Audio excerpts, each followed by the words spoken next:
ஆரம்பிச்சிருச்சு. ஐயோ, எவ்வளவு பெரிய மலை! இன்னும் எவ்வளவு தூரம் பாட்டி? வந்துட்டோப்பா. அதோ அந்த மலைக்கு மேலதான் அந்த பூவு இருக்கு.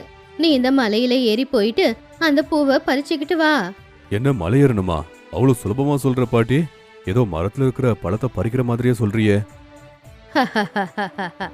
உன்னால முடியாதது எதுவுமே இல்ல. உண்மையிலேயே இந்த இடத்துல ஒரு மலையே இல்ல அப்படின்னு நினைச்சுக்கிட்டு கண்ணை மூடிக்கிட்டு அந்த மலை மேல ஏறு. என்ன, கண்ணை மூடிக்கிட்டே ஏறணுமா? போய்கிட்டே இருக்கும்போது கால் தவறுச்சுனா என்னோட உயிருக்கே ஆபத்தாச்சே. ஐயா, நான் சொல்றத கேளுங்க. நான் உங்களை கஷ்டப்படுத்த சொல்லல. கண்ணை மூடிக்கிட்டு இங்க மலை இல்லன்னு சொல்லி ஏற முயற்சி பண்ணுங்க. சுலபமா ஏறிடுவீங்க. பாட்டி சொன்ன மாதிரியே தர்மேந்திராவும் சரின்னு சொல்லி கண்ணை மூடிக்கிட்டு அந்த மலையை ஏற ஆரம்பிச்சாரு. பாட்டி சொன்ன மாதிரியே மலையை ஏறது ரொம்ப சுலபமா தான் இருந்துச்சு. கடைசியில மலை உச்சி வரைக்கும் போய் அங்க பூத்த அந்த பூவை பறிச்சுக்கிட்டும் அவரு வந்துட்டாரு. இதுதான் நான் சொன்ன பூவு. நான் இப்பவே போய் இந்த பூவால பச்சை மருந்த தயார் பண்ணி ராஜாவோட மனைவிக்கு குடிக்க கொடுக்கணும். அவங்க வியாதி குணமாயிடும். அந்த பூவை கொடுப்பா.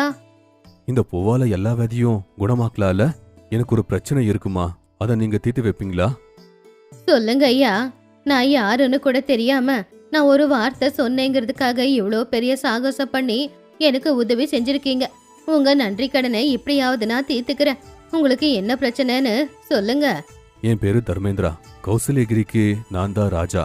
என் மனைவி சூக்ஷ்மா தேவி. கல்யாணமாயி 10 வருஷம் ஆச்சு. ஆனா எங்களுக்கு குழந்தையே பிறக்கல. நானும் என்னோட மனைவியும் இத பத்தி ரொம்ப கவலைப்பட்டோம். மருந்து சாப்பிட்டோம். கோயில் குளம் சாமியாரெல்லாம் பார்த்தோம். எல்லா சாமிக்கு என்னோட பிரச்சனையை நான் சொல்லிக்கிட்டேன். ஆனா எந்த சாமியும் என்ன பார்க்கல. இந்த பூவால என் பொண்டாட்டி கர்ப்பமாகறதுக்கு ஏதாச்சும் வழி இருக்கா அப்படின்னு அரசர் ரொம்பவும் கவலையா கேட்டாரு.